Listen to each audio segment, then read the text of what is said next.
Olá, bem-vindos a todos nesta terça-feira, 4 de maio de 2021. A terça-feira que amanheceu aqui na área de Washington cheia de sol, pelo que vamos ter hoje um bom dia. Aparentemente vai ser o primeiro dia de primavera realmente quente. A temperatura máxima prevista para hoje aqui na área de Washington são 30 graus. Ora, 30 graus para primavera é de facto já bastante quente.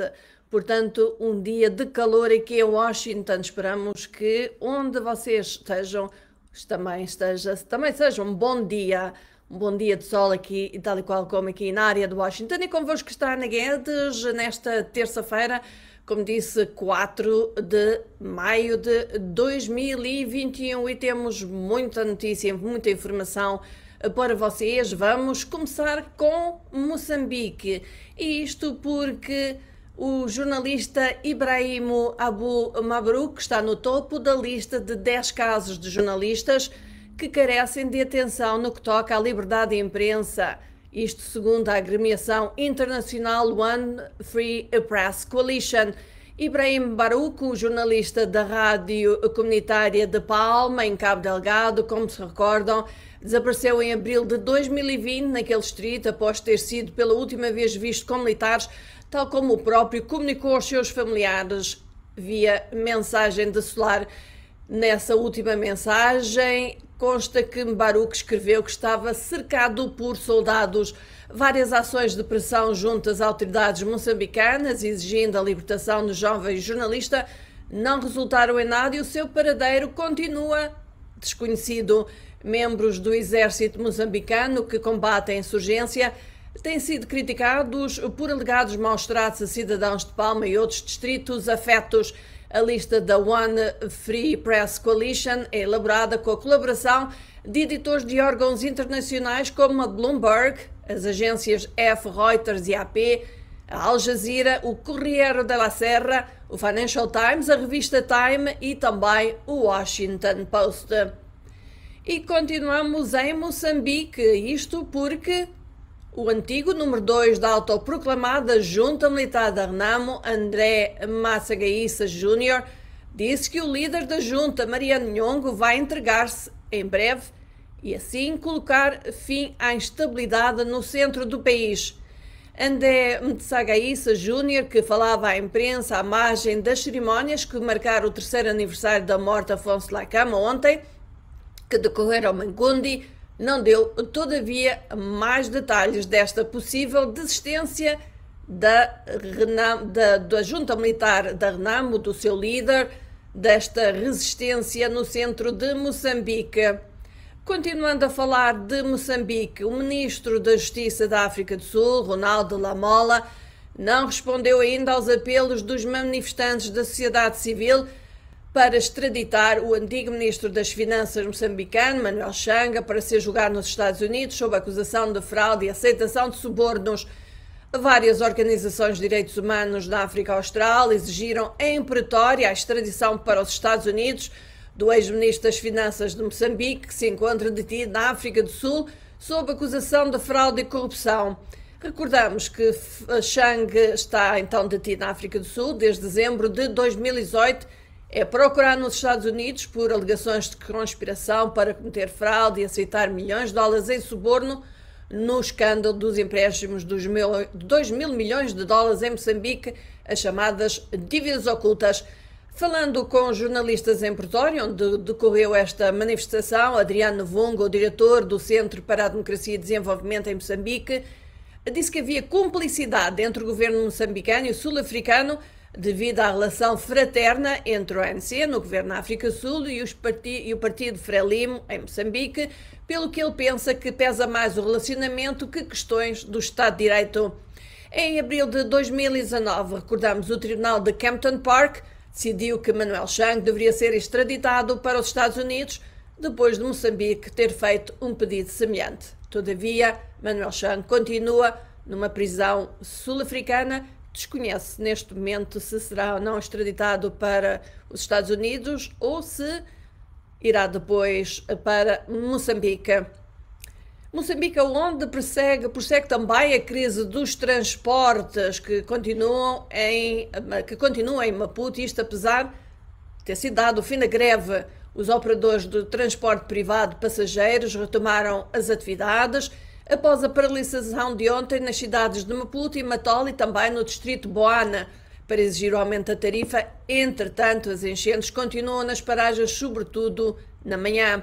Até por volta das 9 horas de hoje, as paragens da cidade de Maputo e da autarquia da Matola continuavam abarrotadas de gente. Vários cidadãos voltaram a experimentar os dissabores, como de costume, para chegar aos seus destinos, sobretudo na zona baixa da cidade de Maputo. Em fevereiro, o ministro dos Transportes e Comunicações, Janfar Abdelai, prometera 100 novos autocarros até agosto deste ano para minimizar o sofrimento das populações nas suas deslocações. Ora, se é um usuário dos transportes coletivos de passageiros ou de transporte privado de passageiros em Maputo, Matola ou no distrito de Boane, diga-nos o que sofre geralmente para chegar onde quer chegar, a maior parte das vezes para chegar ao trabalho. E nós já iremos aqui a Angola. Entretanto, queríamos dar aqui as boas-vindas aos nossos amigos que entraram em contato connosco. Temos desde Climane, Moçambique, o Mamad Iqbal Daoud, temos também desde São Paulo, no Brasil, a Mica Alves, temos também Truta Matalente, diz: não falem do Chang, por favor. Já agora, porque é que acha que não se deve falar do Chang? Temos o David Machimbuco, diz que está a acompanhar-nos desde Metangula, no Lago Niassa, em Moçambique. Temos desde a Guiné-Bissau Filipe Sanha. Temos também Siláquio Mukuluto, diz que está em Luanda, onde o presidente João Lourenço deu um aval para a construção de 3 novas centralidades, propriamente em Cabinda, Bengo e Cunana.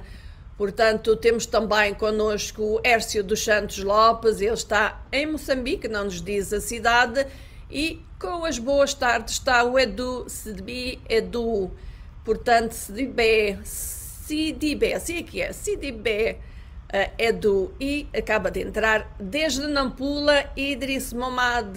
Portanto, não se esqueça, a Voz da América está aqui todos os dias durante 30 minutos para vos trazer notícias do mundo com foco, claro, nos PALOP, nos países africanos de língua portuguesa e também África, mas falamos também dos Estados Unidos, nós até já lá iremos falar disso. Agora vamos falar de Angola, isto porque a polícia foi acusada de boicotar greve da função pública na cidade de Benguela.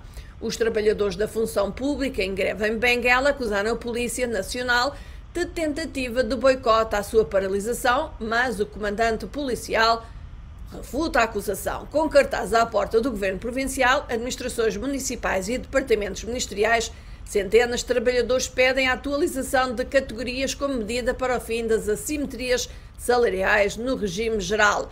O comandante municipal da corporação, Filipe Caixota, e um assessor administrativo, sem entrevista gravada, negaram qualquer tipo de intimidação, realçando que a manutenção da ordem foi a razão da presença de agentes policiais. Convocada pela Comissão Intersindical dos Sindicatos da Administração Pública, Saúde e Serviços, a greve tem 2 fases, tendo a primeira a duração de 3 dias, de hoje até quinta-feira 6.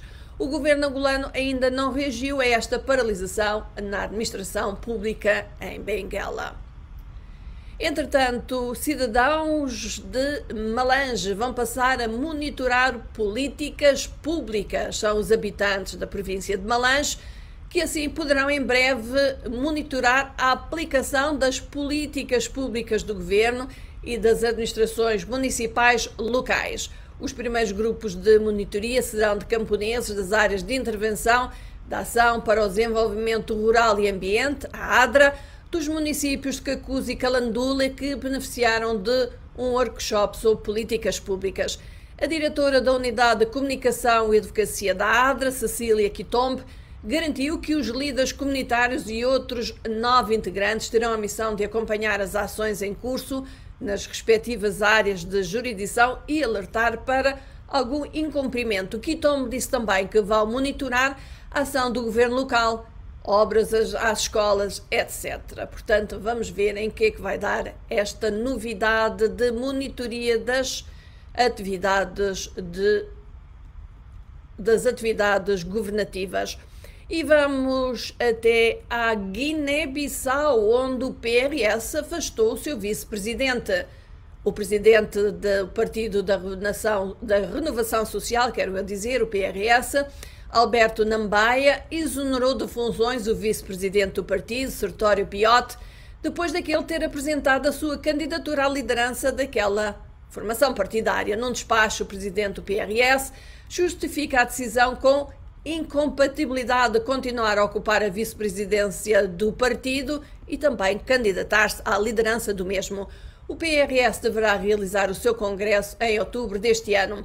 Sertório Piote apresentou no final de abril a sua candidatura à presidência do PRS, justificando estar profundamente preocupado com o rumo que o partido tem assumido nos últimos anos. Recorda-se que o PRS faz parte da coligação governativa da Guiné-Bissau e viu recentemente a sua posição no executivo ser reforçada após a remodelação do governo feita a 25 de abril. Um salto até São Tomé e Príncipe, onde a empresa de energia promete que vai repor a normalidade no funcionamento elétrico. A empresa distribuidora da energia anunciou hoje que vai repor nos próximos dias a normalidade energética por todo o país. Dinaménio Luís, o diretor da divisão de energia daquela empresa, sem especificar a natureza das peças avariadas, do equipamento avariado, anunciou que um lote de acessórios encomendados pela empresa ao exterior já se encontra no país. Como a Voz da América noticiou na semana passada, há meses que o país vive uma crise energética com prejuízos para o funcionamento das instituições e principalmente para os comerciantes e operadores privados. E nós já voltamos aqui às notícias. Vamos ver, entretanto, quem entrou em contacto conosco. Vamos mover-nos. Temos o Aguinaldo que nos dá as boas tardes. Bom dia, boa tarde ou boa noite, depende do sítio onde nos estiver a ver.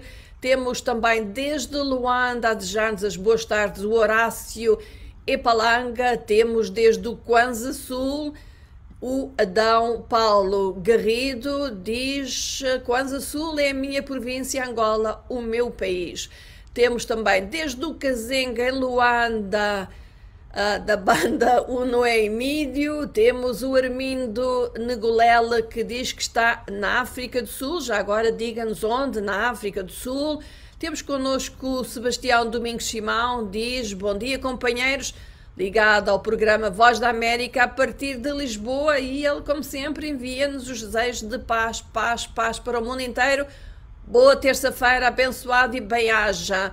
Vamos continuar com o Estevão Ferraz, que está em Luanda, e temos também o Aliou Kouad Touré, diz que a corrupção é um problema crescente no meu país, Guiné-Bissau, que continua a frustrar o desenvolvimento e priva os cidadãos da oportunidade de progresso económico e social. Ele está em Lisboa de referir que a questão da corrupção é não só um problema da Guiné-Bissau, como um problema muito mais alargado por todo o mundo e, de facto, interfere muito no desenvolvimento de um país quando dinheiro que deveria ser que é alocado para projetos de desenvolvimento, projetos públicos, acaba em bolsos privados. Este é um problema, de facto, que acontece um pouco por todo o mundo.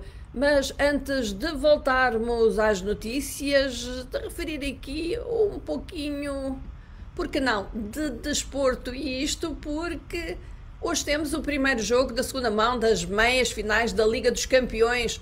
Manchester City recebe o Paris Saint-Germain de Neymar.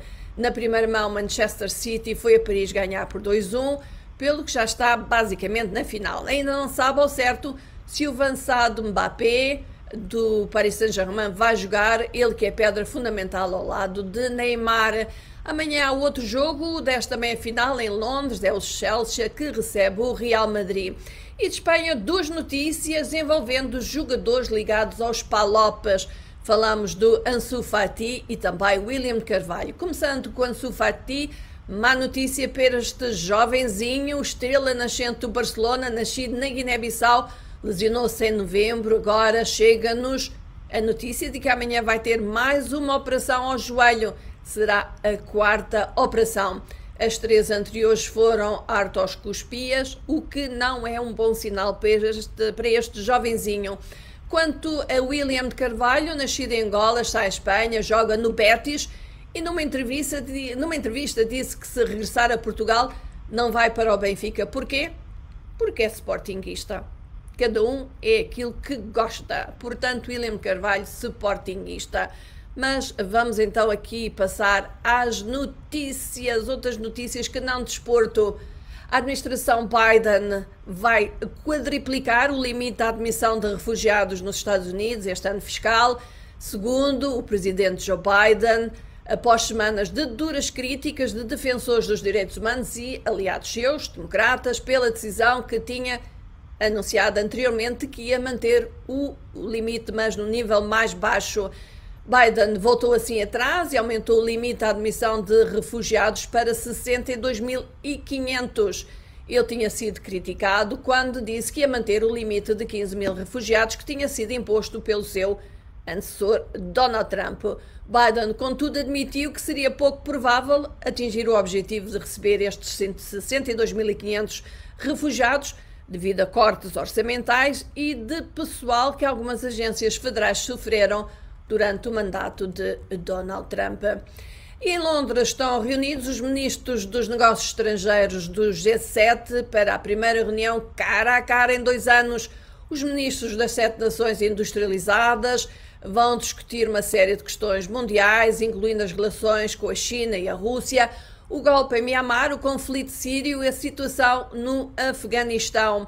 O secretário dos Negócios Estrangeiros britânico, Dominic Raab, vai falar sobre questões geopolíticas urgentes que, diz ele, ameaçam minar a democracia, as liberdades e os direitos humanos e deverá pedir a todos os membros do G7 para sancionar indivíduos e entidades ligadas à junta militar da Birmania e apoiar o embargo de armas e impulsionar a ajuda humanitária ao povo da Birmania. Por seu lado, o secretário de Estado norte-americano Antony Blinken disse em relação à China que o objetivo não é tentar conter a China ou manter a China no poder.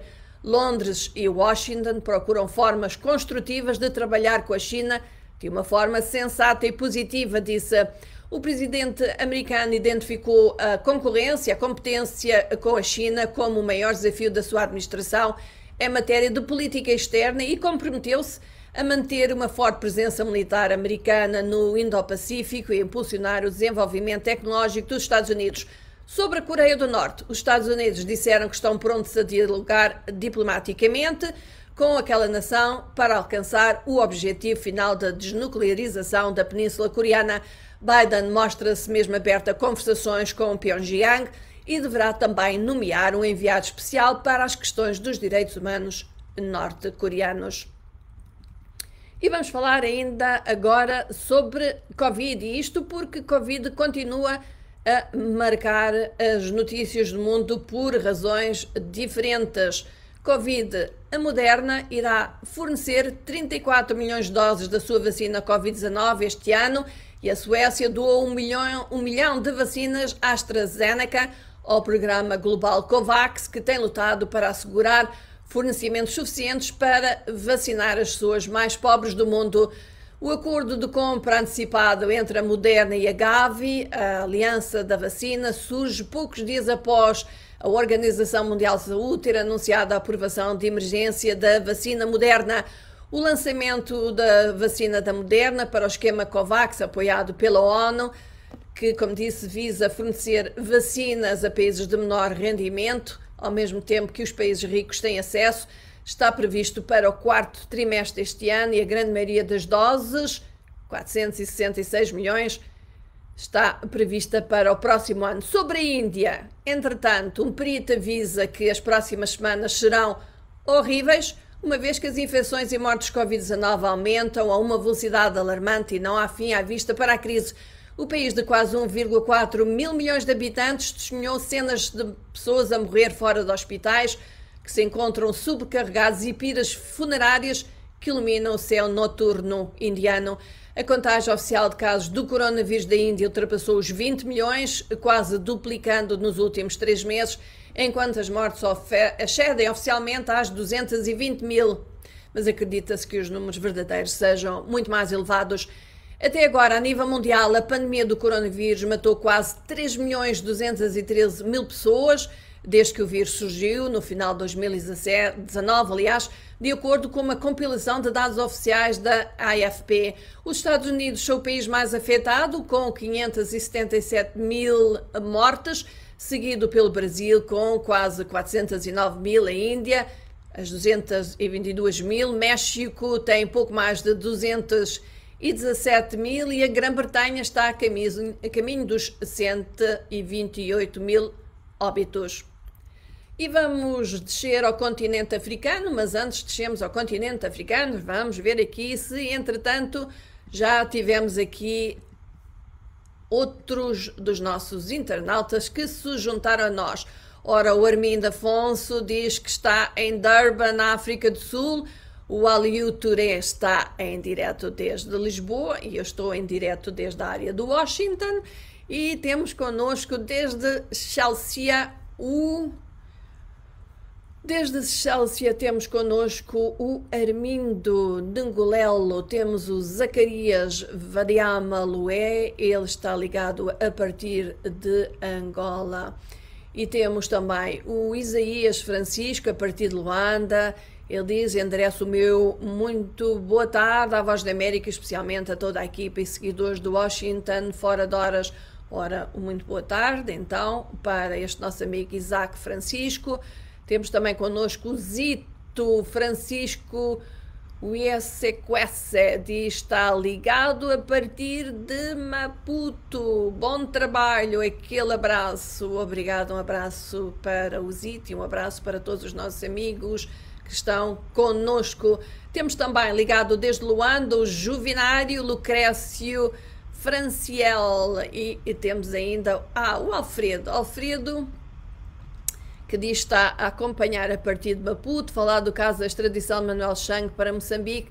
A África do Sul estará a contribuir para situações degradantes para o povo moçambicano. Além disso, a África do Sul estará a desvalorizar a diplomacia dos Estados Unidos da América. Diz: aqui não temos justiça, Chang deve prosseguir para os Estados Unidos, poder descodificar os nomes dos que ainda dilapidam o Estado, promovem terrorismo, alegando jihadistas, enquanto são eles que sacrificam o povo. Ora, aqui está a opinião deste nosso amigo Alfredo Daigon, que gostaríamos que nos dissessem os outros nossos amigos o que é que acham desta decisão, ou não decisão, da África do Sul relativamente ao Manuel Chang. Temos desde a Guiné-Bissau o Denis Gano e temos desde Maputo, com as boas tardes, preocupado com a insurgência em Cabo Delgado, o Emídio. Temos ainda ligado desde Toulouse, França, o Aguinaldo. E nós vamos voltar aqui às notícias, vamos até à Nigéria, onde as Forças Armadas rejeitaram sugestões de que deveriam substituir o presidente Buhari, que enfrenta uma pressão crescente devido ao agravamento da situação de insegurança do país. Esta não foi a primeira vez que as Forças Armadas nigerianas emitiram uma declaração de apoio a Buhari, mas a última ocorre após semanas de críticas às falhas do ex-general de 78 anos para conter a prolongada crise de segurança no seu país. Abraços com rebelião islamita feroz desde 2019, quando começou a revolta jihadista, que já matou 36 mil pessoas e obrigou mais de 2 milhões de outras a fugir de suas casas. Isto só no nordeste da Nigéria. A violência da Nigéria também se propagou aos vizinhos de Chad, Níger e Camarões, levando uma coligação militar regional a combater os insurgentes. O secretário de Estado norte-americano Antony Blinken despachou o seu enviado especial para o Corno da África numa tentativa de desanuviar as tensões.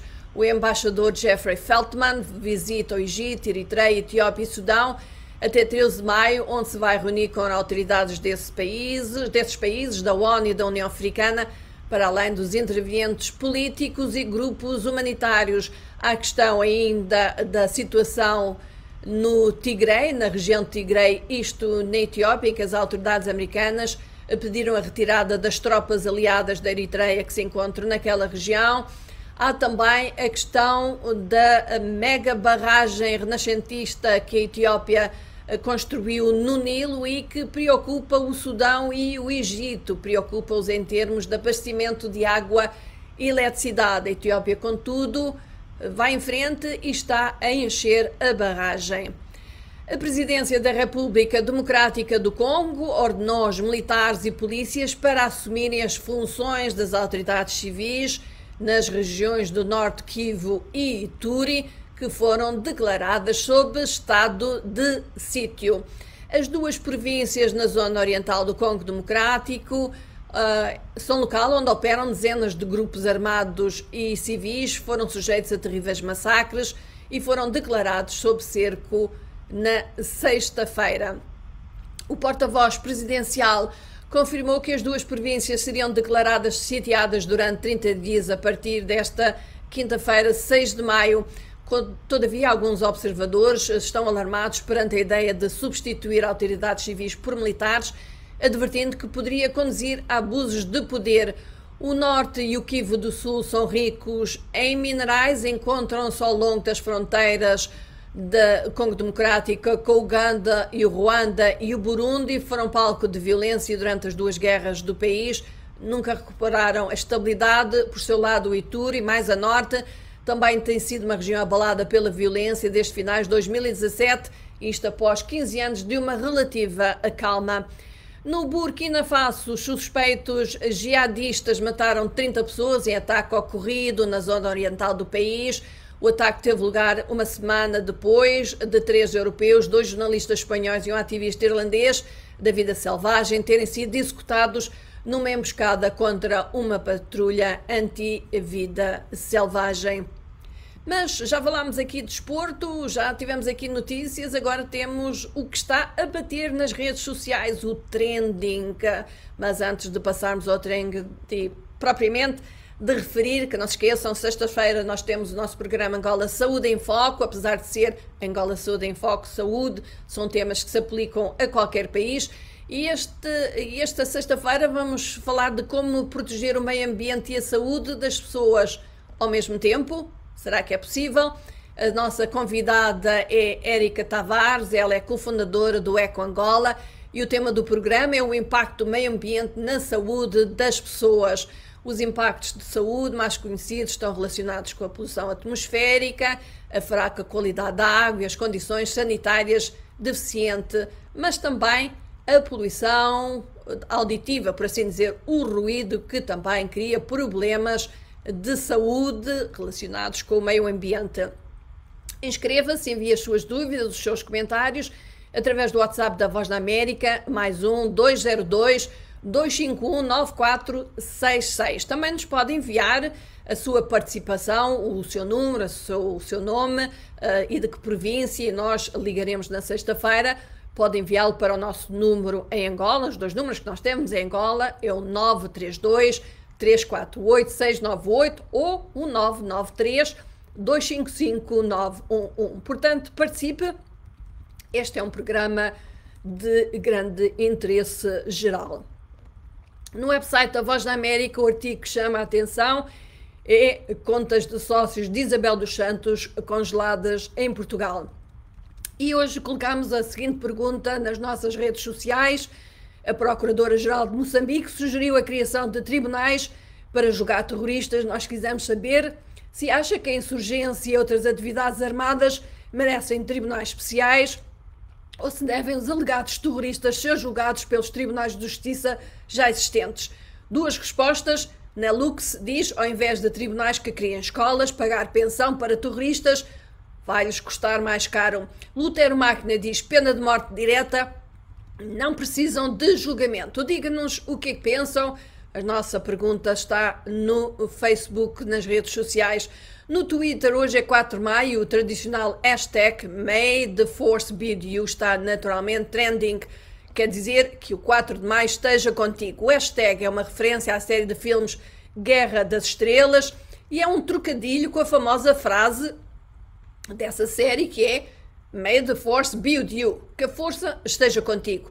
Os fãs do filme estão, portanto, a espalhar o hashtag o máximo que podem, mas no Twitter está também trending a antecipação do Met Gala, a famosa gala do Museu Metropolitano de Arte de Nova York, que só acontece em setembro, mas são conhecidas estrelas que vão ser co-presidentes do evento. O ator Timothée Chalamet, a cantora Billie Eilish, a poetisa Amanda Gorman e a estrela de ténis Naomi Osaka. Os presidentes honorários para a noite serão o estilista Tom Ford, o patrocinador do Instagram, Adam Mosseri e Anna Wintour, da revista Vogue. Outro tema que está a bater hoje, este é no Google, mais de 2 milhões de pesquisas são dedicadas à notícia de ontem, à noite, sobre o divórcio do casal Gates. O casal bilionário americano, Bill Gates e Melinda Gates, emitiu um comunicado na segunda-feira em que anuncia a sua decisão de divorciar. Diz assim: depois de muito pensar e trabalhar muito no nosso relacionamento, tomamos a decisão de terminar o nosso casamento, disseram os dois em comunicado divulgado na conta de Bill Gates no Twitter. Bill Gates, um dos homens mais ricos do mundo, é fundador da gigante informática Microsoft e, com a esposa Melinda, criou uma fundação de filantropia com programas em vários países africanos. E pronto, amigos, assim nós nos vamos despedir. Este foi o Washington Fora de Horas desta terça-feira, 4 de maio. Antes de nos despedirmos, reconhecer a presença da Leopoldine Fernandes, do Denis Gamo, na Guiné-Bissau, que diz não justiça porque curtição que está estalido do governo muito perigoso. Eu não consigo perceber bem o que é que nos diz o Denis, mas eu creio que com um bocadinho mais de tempo eu poderia ler este comentário deste nosso amigo da Guiné-Bissau. E pronto, assim de todos se vai despedir Ana Guedes, com um abraço, um bom resto de dia de terça-feira.